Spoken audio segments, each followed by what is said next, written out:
Thank you, Mr Deputy President, and I congratulate you on your elevation to that position.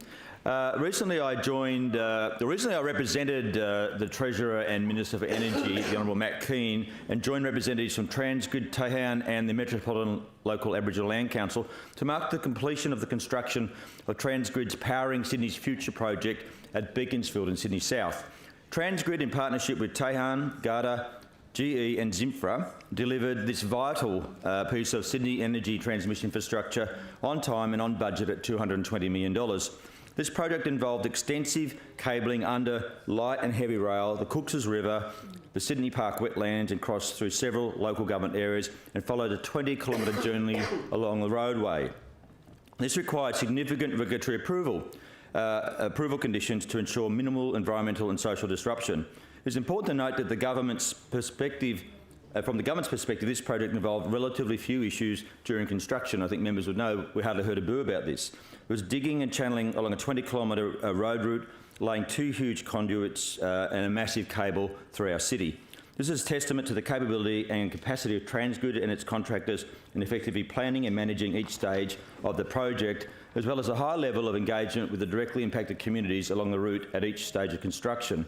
I'd like to congratulate Transgrid and their partners for delivering this necessary infrastructure proactively and consultatively with the communities affected. On the day, Gordon Taylor, Transgrid's Managing Director of Major Projects, and Hank Nah, Taihan CEO, who flew in just for this event, noted the important role this project will play as Sydney's energy needs continue to grow.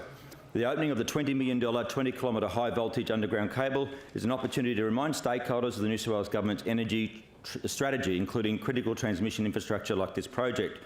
With a forward-looking infrastructure project that this government is rolling out across Sydney comes, of course, increased energy needs. The light rail, the metro, the motorways, WestConnex, the M9, the metro rail, all require a significant increased energy capacity. And that's where infrastructure like Transgrid's Powering Sydney's Future project becomes so crucial. All these things need electricity to operate, and that is why the New South Wales Government has developed the New South Wales Electricity Infrastructure Roadmap. The roadmap sets out our 20-year plan to deliver the generation, storage, firming and transmission infrastructure we need to power New South Wales into the future. The roadmap is a plan to deliver cheap, clean and reliable energy for all the residents of New South Wales. An important part of this plan is building the critical transmission infrastructure to distribute electricity, and Powering Sydney's Future project is a key piece of that puzzle. I commend Transgrid and their partners for their work to ensure we meet the ever-challenging needs of Sydney, the CBD, into tomorrow and beyond.